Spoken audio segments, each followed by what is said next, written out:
Fala, meus queridos alunos, minhas queridas alunas do Knapse, tudo bem com vocês? Hoje a gente vai falar um pouquinho sobre um conceito que você já deve ter ouvido falar alguma vez na sua vida. Mol. Mol. Em química, essa palavra é muito recorrente. É um conceito, então, muito importante. E é muito simples. É realmente muito simples. E para começar a entender, então, o que é mol e, consequentemente, massa molar, a gente vai pensar em um único átomo. E um único átomo de carbono. Pega o carbono na tabela periódica e dá uma olhadinha na constituição deste átomo de carbono. Você vai ver na tabela periódica que o carbono ele tem número atômico 6 e número de massa 12. O que isso quer dizer? Quer dizer que o carbono tem 6 prótons. A gente já viu isso em estrutura da matéria. O número atômico quer dizer quantos prótons esse cara tem no núcleo dele. E o número de massa quer dizer quantas partículas de massa significativa eu encontro, então, no núcleo desse átomo. O número de massa diz pra gente quantas partículas tem no núcleo, ou seja, prótons e nêutrons. E o carbono tem 12. Certo? Então o carbono tem lá 6 prótons, 6 nêutrons no seu núcleo. E aí um dia alguém pensou, eu tenho unidades de medidas para várias coisas. Eu tenho metros para medir distância, eu tenho graus Celsius para medir temperatura. Eu preciso de uma unidade de medida para medir a massa de um átomo. Certo? Eu posso medir a massa de um átomo em quilos? Eu até posso, né?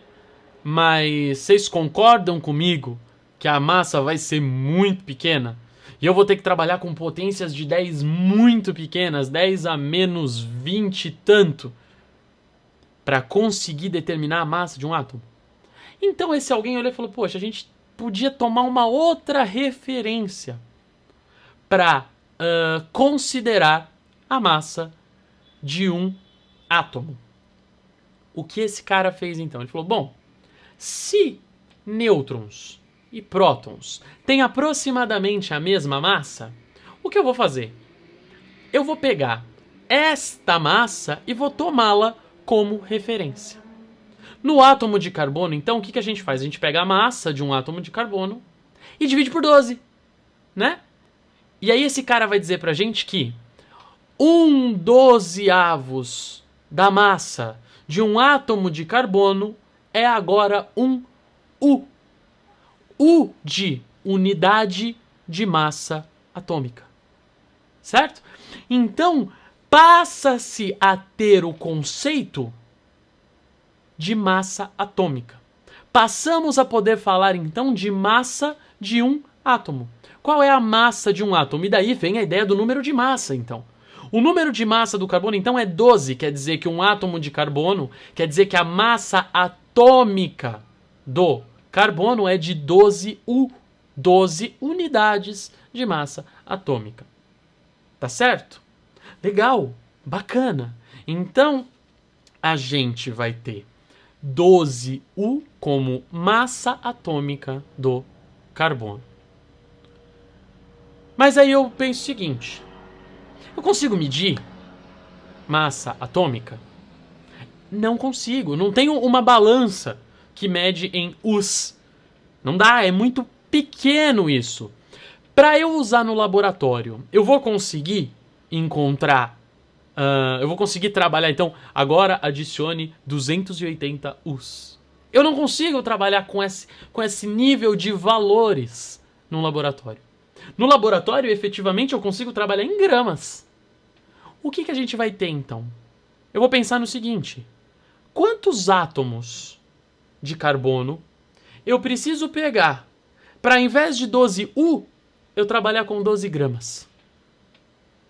Entende isso? Trabalhar com 12 U é muito ruim. Mas para manter as proporções seria interessante eu só transformar esse U em gramas. Não é verdade? E aí vai ser definida a constante de Avogadro.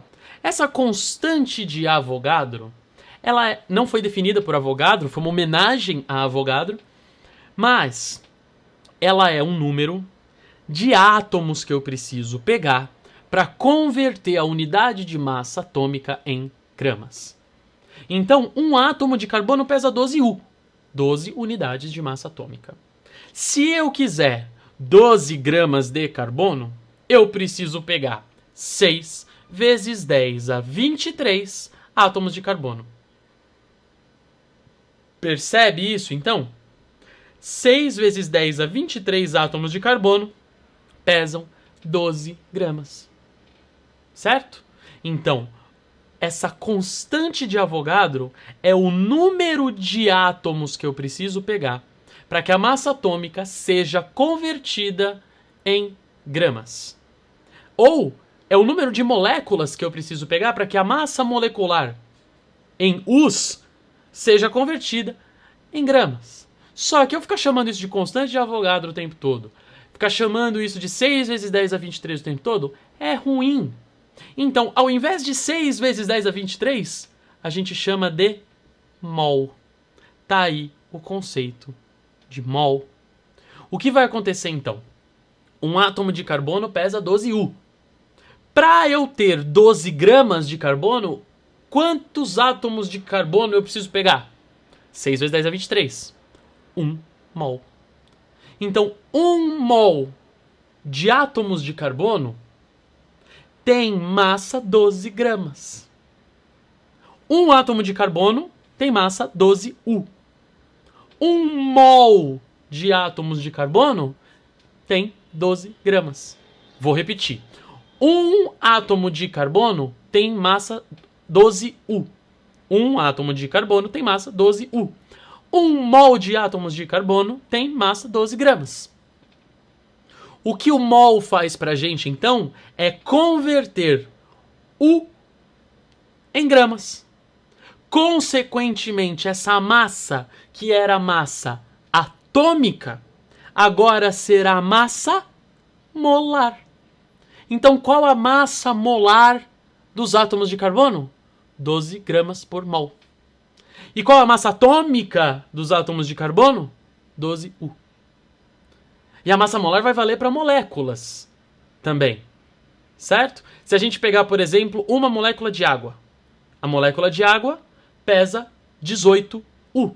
Uma molécula de água pesa 18 U. 1 mol de moléculas de água vai pesar 18 gramas. Então a massa molar da água é 18 gramas por mol. E a massa molecular da água é 18 U. Percebe esse conceito? É um conceito semelhante à dúzia, né? Quando a gente fala em mol. Se eu falo pra você, você tem uma dúzia de bananas. Você tem quantas bananas? 12. Se eu falo pra você, você tem 1 mol de bananas. Quantas bananas você tem? 6 vezes 10 a 23. Só que esse número 6 vezes 10 a 23 não foi definido por acaso. Ele foi definido para estabelecer uma equivalência entre unidade de massa atômica e unidade de massa tradicional, gramas, que a gente utiliza. Certo ou não? Essa então é a constante de Avogadro, 6 vezes 10 a 23. Tudo bem? Então, esse conceito vai ser muito importante, a gente vai usar ele mais pra frente, e você vai ver isso em uma série de exercícios. Eu espero que você tenha compreendido tudo isso que a gente falou. A gente se vê na próxima aula. Um abração e até lá!